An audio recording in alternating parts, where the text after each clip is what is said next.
Vamos a continuar con la serie del libro de Hechos y quiero que nos ubiquemos. Hermano, Dios te bendiga. Cristian, hermano ya, sí, hermano Pedro, hermano. Hechos capítulo 21 y vamos a tener la lectura de forma progresiva de los versículos 1 al 15.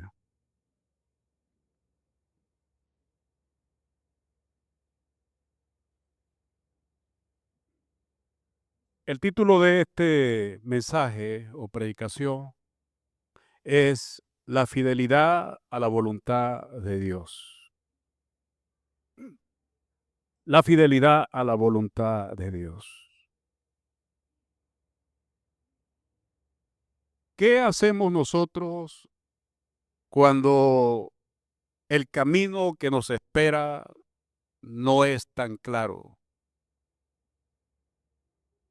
Cuando el camino que tenemos que tomar o la decisión que debemos tomar, no tenemos los detalles de lo que vamos a hacer, pero estamos convencidos que esa es la voluntad de Dios para nuestra vida.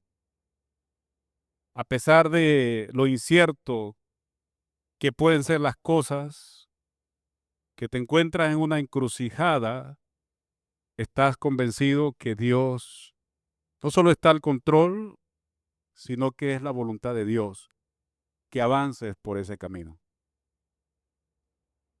Nosotros debemos mostrar fidelidad a la voluntad de Dios y confiar en su plan divino, incluso en los momentos más apremiantes de la vida, de la vida cristiana o del ministerio o de cualquier otra cosa. Pablo parte, como la semana pasada compartíamos, parte de Mileto, llama a los ancianos de la iglesia y se dispone a ir rumbo a Jerusalén. Después de aquel discurso que él comparte con los ancianos de Éfeso, dice el capítulo 20, en el verso 36, que todos se pusieron de rodillas. Me imagino que se abrazaron, Pablo con los ancianos de Éfeso, todos de rodillas allí donde se encontraban, y todos oraron juntos. Dice que hubo un gran llanto de todos, y echándose al cuello de Pablo, le besaban. Verso 38 dice que había gran dolor por el discurso que Pablo había dicho, de que no iban a ver más su rostro, que lo que le esperaba en Jerusalén eran dificultades, pruebas por todas partes. Lo que oímos en el verso 23 del capítulo 20 es que el Espíritu Santo por todas partes le decía a Pablo, te esperan prisiones y tribulaciones. Una profecía que creo que nosotros no queremos.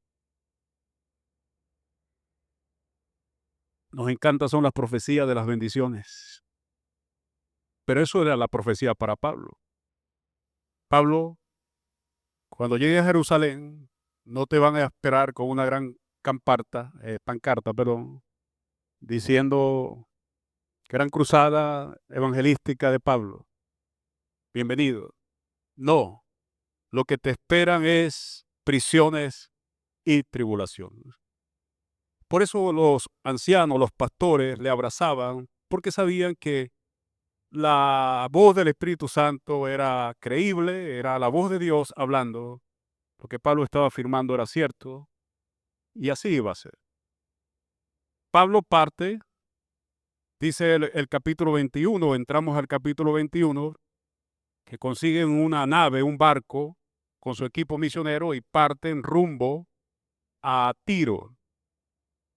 Esta embarcación, dice el verso 3, navegó hacia Siria y luego arribaron a Tiro, según el verso 3.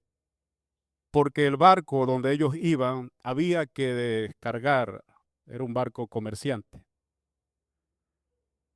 Dice el verso 4 que cuando hallaron a los discípulos, se quedaron allí mientras la nave desembarcaba o todo su cargamento, pero dice el verso 4, y ellos decían a Pablo, los hermanos que encontraron allí, por el Espíritu, que no subiese a Jerusalén. Esta predicación la vamos a basar en 3 puntos muy importantes. 1, la búsqueda de la voluntad de Dios requiere depender de Él y de la oración. Punto 2, la confianza en la guía del Espíritu Santo cuando hay incertidumbres. Y punto número 3, la fidelidad a la misión de Dios, no importa lo que suceda.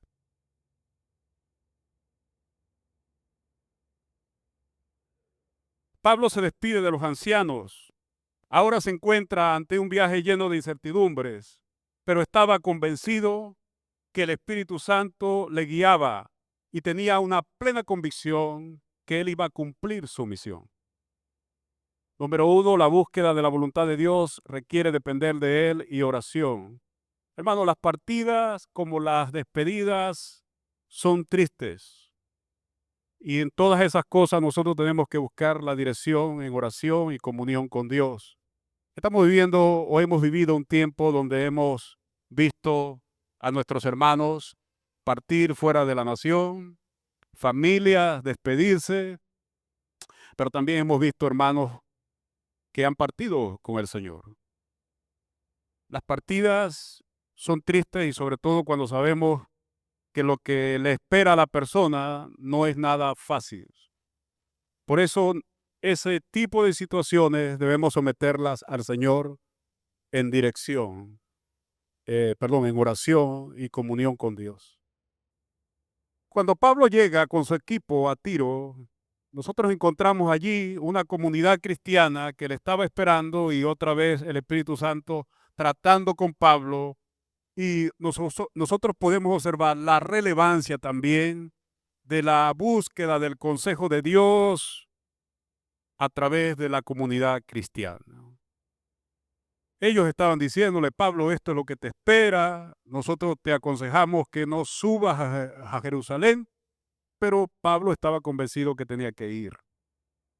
Atendió el consejo, sí, pero no cambió de opinión. En nuestras vidas cristianas, nosotros necesitamos buscar la voluntad de Dios otra vez a través de la oración y el consejo de cristianos maduros en la iglesia. Especialmente cuando tú y yo tenemos que tomar decisiones de seria importancia. Siempre digo esto, nunca tomes una decisión cuando estás cansado, cuando tienes hambre o cuando estás molesto. Pudiera ser la peor decisión que estás a punto de tomar. ¿Cuántas veces hemos caído en la tentación de tomar decisiones así apresuradas? Porque pensamos que necesitamos salir del problema de forma ya. La Biblia nos muestra que a pesar de lo que el Espíritu Santo, por medio de la iglesia, le mostraba a Pablo, nosotros los vemos siempre a él en esos puntos necesarios de oración, orando, orando, orando. Sí, Pablo sabía lo que le venía, pero nunca dejó de depender del Señor y uno de los medios de gracia fue la oración o es la oración. Hermano, uno de los medios de gracia que Dios nos ha dado cuando tienes que tomar una decisión importante, trascendente, es la palabra de Dios revestida de oración. Amén. Avanzamos al punto 2. La confianza en la guía del Espíritu Santo cuando hay incertidumbres, cuando el panorama no está claro. Veamos otra vez los versículos 4. Dice, y hallados los discípulos, nos quedamos allí 7 días, y fueron 7 días orando. Y ellos decían a Pablo, por el Espíritu, no subas a Jerusalén. Pero ellos estaban allí orando. Vaya conmigo al verso 8. Al otro día, saliendo Pablo y los que con él estaban, fuimos a Cesarea. Y entrando en la casa de Felipe, el evangelista, que era uno de los 7, este es el hermano que describe Hechos capítulo 6, ¿recuerda? Posamos con él. Este tenía 4 hijas doncellas que profetizaban. Y permaneciendo nosotros allí algunos días, descendió de Judea un profeta llamado Agabo. Sí, Agabo venía a darle una palabra a Pablo, gloria a Dios. Vamos a ver qué le va a decir Agabo. Quien viniendo a vernos, verso 11, tomó el cinto de Pablo y atándose los pies y las manos, dijo esto. Te espera una gran bendición, Pablo. Esto dice el Espíritu Santo. Así atarán los judíos en Jerusalén al varón de quien es este cinto y le entregarán en manos de los gentiles. ¡Wow! ¡Qué gran bendición! Hermanos, tenemos que confiar en la guía del Espíritu Santo, aun cuando el panorama no es claro para nosotros. La profecía de Agabo para Pablo nos muestra que Dios estaba continuamente obrando y revelándole a Pablo cuáles eran sus planes para él. ¿Qué haríamos nosotros si Dios nos hablara así?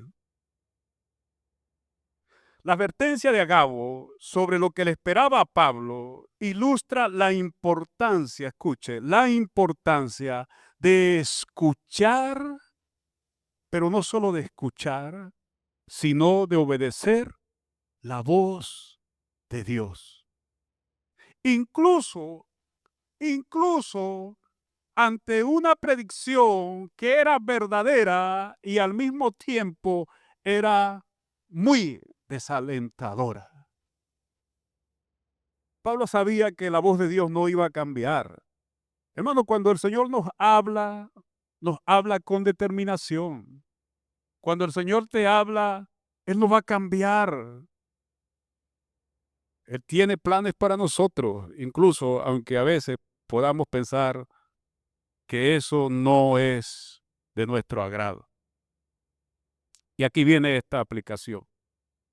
La iglesia debe mantener una actitud receptiva y obediente a la palabra de Dios, confiando en que el Espíritu Santo nos guiará en medio de los riesgos y las incertidumbres que se puedan presentar. La iglesia tiene que confiar en lo que Dios ha dicho. Estoy recordando que en el año 2015, por ahí empezó la cosa, un hermano que se congregaba en esta iglesia, que ahorita es abogado, él estaba estudiando derecho, me hizo una pregunta. Me dijo, pastor, ¿cómo ve usted la situación de nuestra nación para lo que viene? Resulta que en esos días alguien le había inquietado, ¿qué dicen ustedes los cristianos, los evangélicos, sobre lo que está aconteciendo? Y ese varón me puso a pensar. Y yo dije, es verdad, yo no tengo nada que decirle a la iglesia acerca de lo que viene para los próximos tiempos. No soy profeta, solo soy pastor. Pero eso me llevó a estudiar con dedicación el libro del profeta Jeremías. Hermano, cuando tú estudias el libro del profeta Jeremías, no te vas a encontrar con algo muy alentador. Resumiendo la cosa, Resulta que en la primera predicación que me paré aquí en el 2015 para hablar sobre el libro del profeta Jeremías, en una de las aplicaciones dije a la iglesia, hermano, este año será un año difícil. Fue 2015. Y al terminar la predicación dije, les tengo otra noticia. El año 2016 será mucho más difícil que este año. Así se quedaron ustedes. 2016 sucedió lo mismo. Recuerdo que en una vigilia oculto unido le di la oportunidad a un hermano para que predicara y él dio un buen mensaje. El mensaje era muy alentador. El mensaje decía que venían cosas grandes para nosotros. Estoy hablando del año 2017, empezando. Pero mi preocupación era que el domingo tenía que pararme otra vez a continuar la serie de Jeremías y decirle a la iglesia que las cosas no iban a pintar nada fácil. ¿Te imaginas que alguien te diga a ti un día anterior, "Bueno, tranquilo, todo va a cambiar, espera la bendición de Dios"? Entonces viene un aguafiesta a decirte, eso no va a ser así.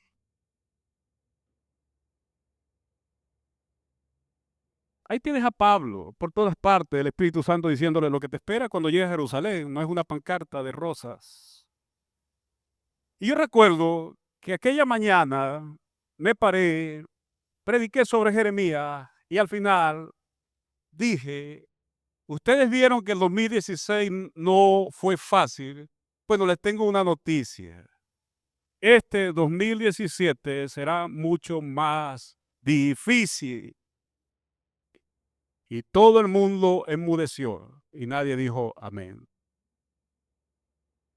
Me fui a la casa. Esto lo voy a decir con respeto a mi esposa, la amo mucho. Pero recuerdo que cuando nos montamos en el autobús no, perdón, en la camioneta, toda la familia iba en silencio. Yo dije, esta gente va brava. Llegamos a la casa, comimos en la habitación, mi esposa, mi cielo que tanto amo, me dijo así, primera vez que ella me habla así, de esa forma tan contundente, pero me dijo esto, mira, te voy a decir algo. ¿Desde cuándo tú eres profeta? Que yo sepa, tú eres pastor. Hermano, enmudecí, no dije nada. Yo tenía una reunión en la tarde aquí con los líderes y yo me monté en la camioneta en la tarde y cuando venía orando, diciéndole al Señor, Señor, ¿será que yo estoy equivocado? ¿Será que estos mensajes en realidad no vienen de parte tuya? Es mi preocupación. Pero voy a hacer algo. Yo quiero que cuando yo llegue a esa reunión de los líderes y yo les pregunte a ellos si esas predicaciones no están bien, yo voy a parar de predicar. Que prediquen otro. Hay predicadores aquí, gloria a Dios. En esa reunión, iniciando la reunión, le dije a los días, bueno, antes de empezar la reunión, les tengo una pregunta. Yo quiero que ustedes me digan cómo ustedes observaron la predicación del domingo en la mañana, esta mañana. Todos enmudecidos. Pero alguien me dijo, pastor, lo que usted ha venido predicando es fuerte, pero le quiero decir algo. Creo que Dios lo está usando, y la gloria sea para el Señor, para prepararnos como iglesia para lo que está viniendo. Y yo dije, bueno, entonces me animé, voy a seguir predicando sobre Jeremías. El domingo siguiente me volví a parar, ya estoy terminando, no se preocupe, vamos a volver al texto, pero quiero para que usted entienda que cuando buscamos la voluntad del Señor, a veces las cosas que encontramos en la Biblia, que Dios nos habla al momento, no son de nuestro agrado. pero es Dios preparando nuestros corazones para lo que viene.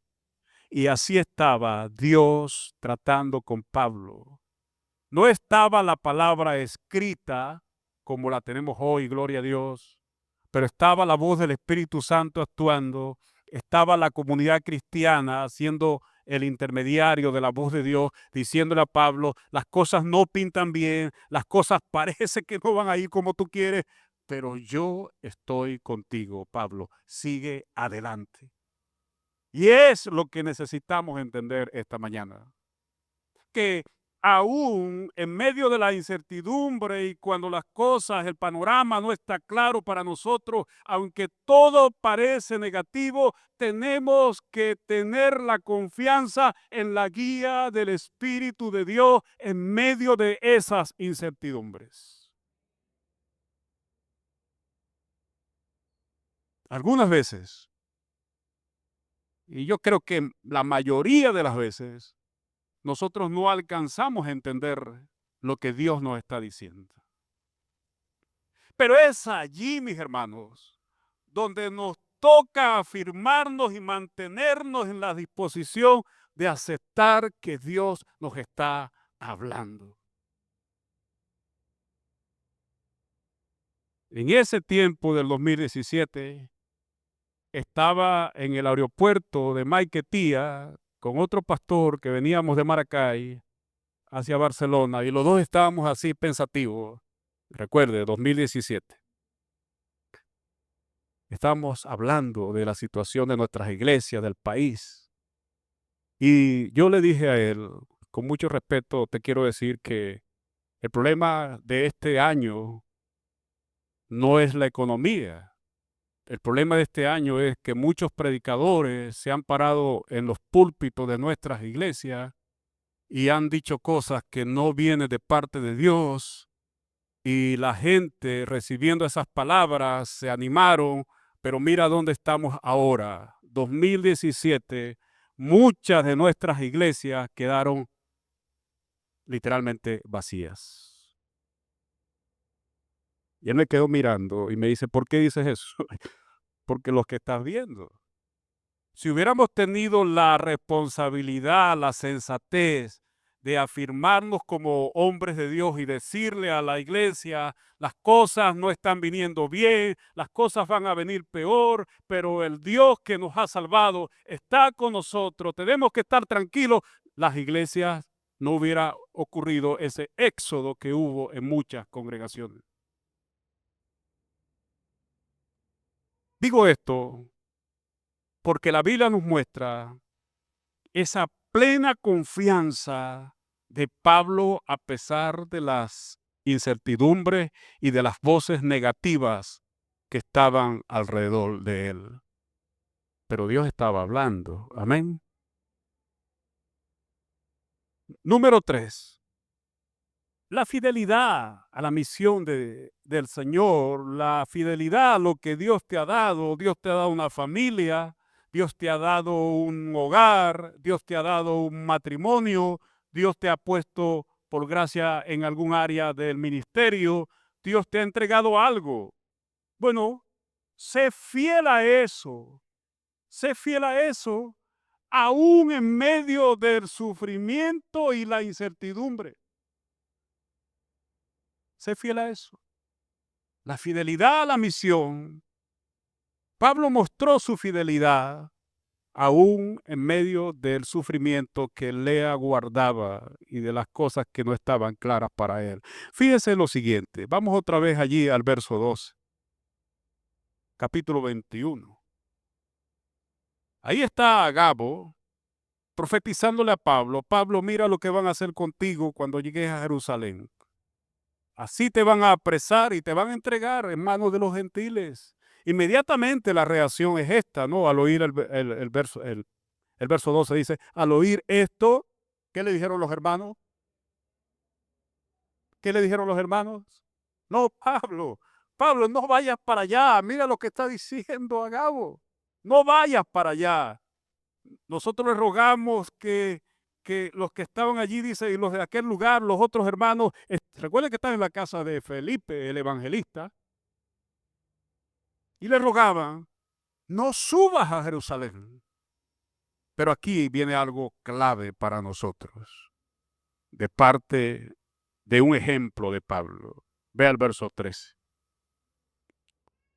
Entonces Pablo respondió, ¿qué hacen ustedes llorando y quebrantándome el corazón? Porque yo estoy dispuesto no solo a ser atado, mas aún a morir en Jerusalén por el nombre del Señor Jesús. ¡Qué convicción, hermano! ¡Qué convicción! Y esta es mi oración por ustedes y por mí.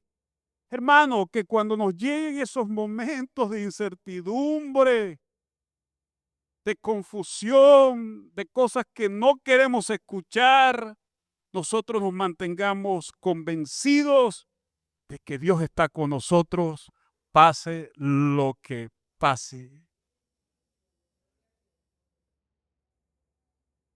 En el COVID, siempre he dicho esto, mi esposo y yo estábamos en cama con una bombona de oxígeno al lado, y yo le dije a ella, oye, ¿sabe una cosa? Alguno de los dos puede partir. Pero yo tengo la esperanza de que si yo parto primero, tú te encargues de la familia. Y ella dijo lo mismo conmigo. Hicimos un pacto allí. Pareciera que nos estábamos despidiendo los dos. Nos vemos en el cielo. ¿Por qué fue ese momento? Porque yo dije esto dentro de mí. He pasado casi 3 décadas hablando que Cristo es el Señor, que Cristo es mi Salvador y que va a llegar el momento en que voy a tener que partir de esta tierra y encontrarme con el Señor. ¿Y usted lo ha dicho? Entonces en ese momento yo me dije, para esto fue que Dios me entrenó, para esto fue que Dios me preparó. He dicho a la gente que en Cristo hay vida eterna. Entonces, ¿por qué me voy a atemorizar ahorita? No, más bien debo estar tranquilo porque estoy convencido que cuando yo cierre mis ojos en esta tierra por última vez y al volverlo a abrir en la eternidad, veré a mi Señor y mi Salvador.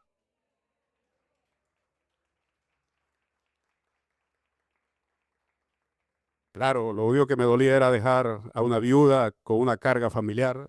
Era lo único que me dolía. Y no verlos a ustedes. Gloria a Dios. Perdón, verlos a ustedes otra vez.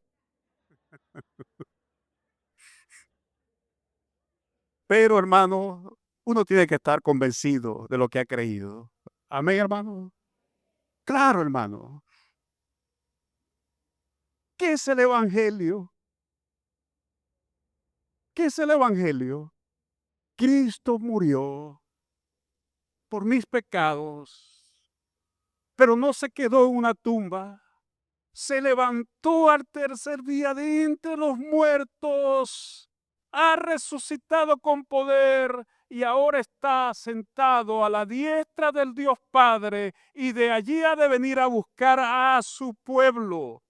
Yo creo que eso era lo que estaba en la mente del apóstol Pablo, ese pensamiento de ver a su Señor, de ver a su Salvador, no solo de morir. Pablo sabía, voy a morir, pero voy a ver la esperanza de gloria por la cual he vivido y he sido rescatado en este tiempo. Y si vivo, para Él vivo, y si muero, para Él muero. Total, soy de Cristo.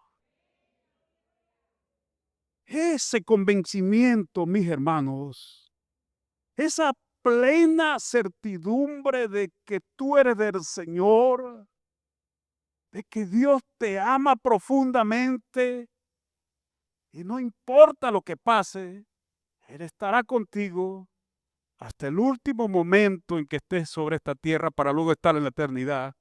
Ese convencimiento pleno, mis amados hermanos, es lo que nos debe arropar a nosotros en cualquier adversidad, en cualquier incertidumbre, en cualquier momento, como lo muestra Pablo.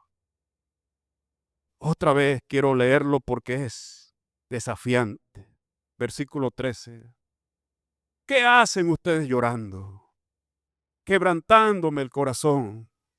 Yo no veo aquí a Pablo diciendo, sí, hermano, sigan orando por mí, llorando como un hombre desesperado, un hombre sin esperanza, no. Yo veo a un Pablo convencido de a quién servía y cuál era su misión. Y luego dice, porque yo estoy dispuesto. Este no era Pedro, ¿recuerda? Estoy dispuesto a morir por ti, porque yo estoy dispuesto no solo a que me metan en una cárcel, que Dios nos dé de su gracia. En Jerusalén estoy dispuesto a morir por el nombre del Señor Jesús. Y dicho esto, hermano, cuando alguien tiene esa convicción, no habrá cielo, no habrá tierra, no habrá mundo, no habrá dinero que lo mueva de allí. Por eso los hermanos, versículo 14, cuando le vieron así tan dispuesto, convencido, ¿qué dijeron los hermanos?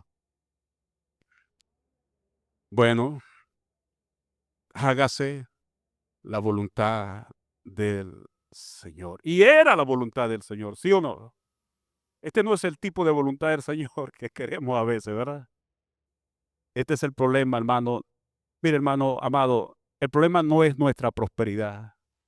El problema es la falsa prosperidad que nos ha vendido una teología extraña.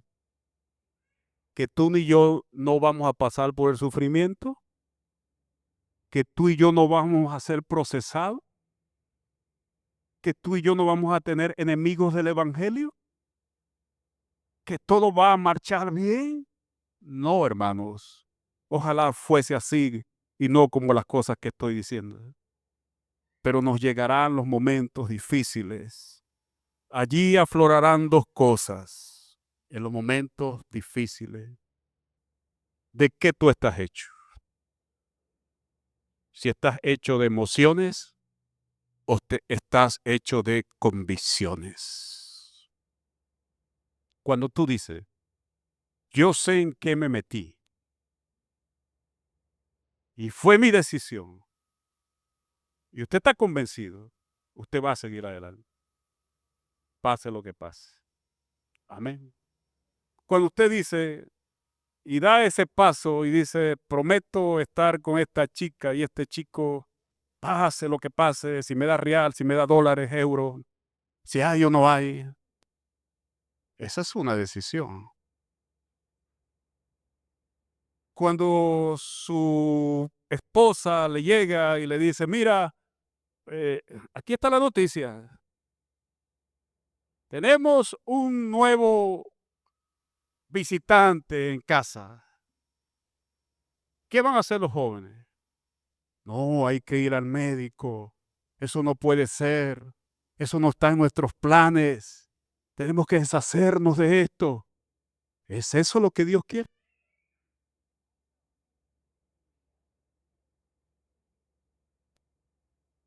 Cuando uno se mete en esto que llama ministerio pastoral, uno dice, ya me metí en esto. No hay vuelta atrás. ¿Usted no cree que a veces me han dado ganas de decir, Señor, ¿por qué yo? ¿Por qué, oye, por qué no te pusiste, no te fijaste en otro? Yo estuviera haciendo mi vida chévere de otra cosa.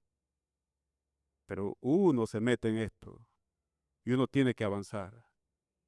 Y cuando usted dice, yo he creído en Cristo, Cristo es mi Señor y mi Salvador, usted firmó un pacto. Usted no tiene vuelta atrás, como lo dije en la mañana. Las naves se quemaron. No hay vuelta atrás para ti, mi hermano. Usted se metió en esto. Usted no puede culpar a su esposa o a su esposo o a sus hijos. No fue que me empujaron.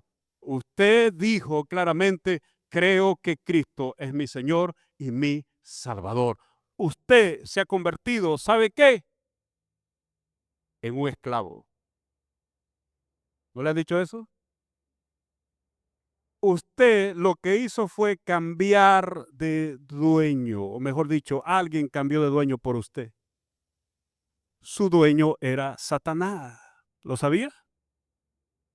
Ahora su dueño es Cristo. Nosotros servimos a Cristo no porque Él nos dé cosas buenas. Nosotros servimos a Cristo por la sencilla razón del que Él nos compró con sangre. Y ahora Él es nuestro dueño. Nosotros somos sus esclavos. Y un esclavo no tiene derecho para nada.